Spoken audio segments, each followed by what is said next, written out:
तमः सर्ग। श्री राम के दरबार में चैनवन आदि ऋषियों का शुभागमन। श्री राम के द्वारा उनका सत्कार करके उनके अभीष्ट कार्य को पूर्ण करने की प्रतिज्ञा तथा ऋषियों द्वारा उनकी प्रशंसा। श्री राम और लक्ष्मण परस्पर इस प्रकार कथा वार्ता करते हुए प्रतिदिन प्रजा पालन के कार्य में लगे रहते थे। एक दिन बसंत ऋतु की रात आई, जो न अधिक सर्दी लाने वाली थी और न गर्मी।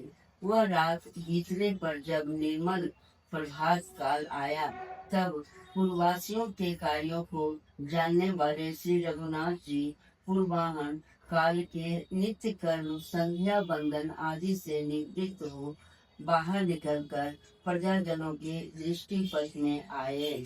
उसी समय सुमंत्र ने आकर श्री रामचंद्र जी से कहा, राजन, यह तपस्वी महर्षि भृगु पुत्र च्यवन मुनि को आगे करके द्वार पर खड़े हैं।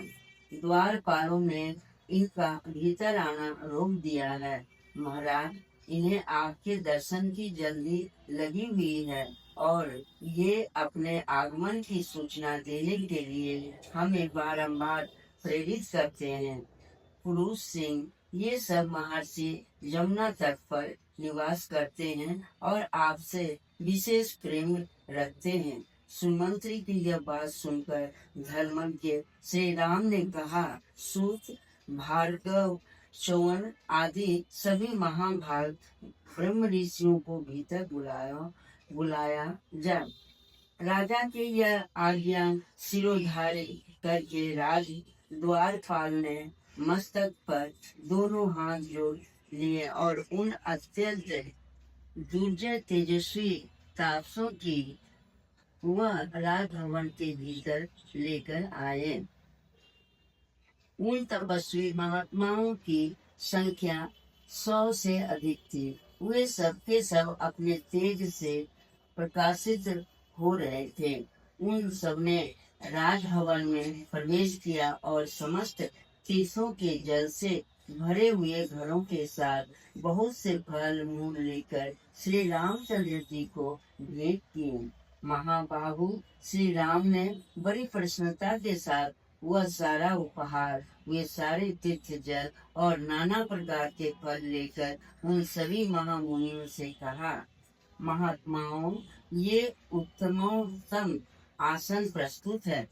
आप लोग यथा योग्य इन आसनों पर बैठ जाएं। श्री रामचंद्र जी का यह वचन सुनकर वे सभी महर्षि रुचिचर शोभा से संपन्न उन सुवर्णमय आसनों पर बैठे। उन महर्षियों को वहां आसनों पर विराजमान देख शत्रु नगरीय पर विजय पाने वाले श्री रघुनाथ जी ने हाथ जोड़ संयत भाव से कहा, महर्षियों, किस काम से यहाँ आप लोगों का शुभागमन हुआ है? मैं एकाग्रचित होकर आपकी क्या सेवा करूं? यह सब सेवक आपकी आज्ञा पाने के योग्य हैं। आदेश मिलने पर मैं बड़े सुख से आपकी सभी इच्छाओं को पूर्ण कर सकता हूँ। यह सारा राज्य इस हृदय कमल में विराजमान यह जीवात्मा तथा यह मेरा सारा वैभव ब्राह्मणों की सेवा के लिए ही है। मैं आपके समक्ष यह सच्ची बात कहता हूँ। श्री रघुनाथ जी के यह वचन सुनकर उन यमुना तीर निवासी उग्र तपस्वी महर्षियों ने उच्च स्वर से उन्हें साधुवाद दिया। फिर वे महात्मा बड़े हर्ष के साथ बोले, नरश्रेष्ठ, इस भूमंडल में ऐसी बातें आपके ही योग्य हैं। दूसरे किसी के मुख से इस तरह की बात नहीं निकलती। राजन, हम बहुत से महाबली राजाओं के पास गए, परंतु उन्होंने कार्य के गौरव को समझकर उसे सुनने के बाद भी करूँगा, ऐसी प्रतिज्ञा करने की रुचि नहीं दिखाई।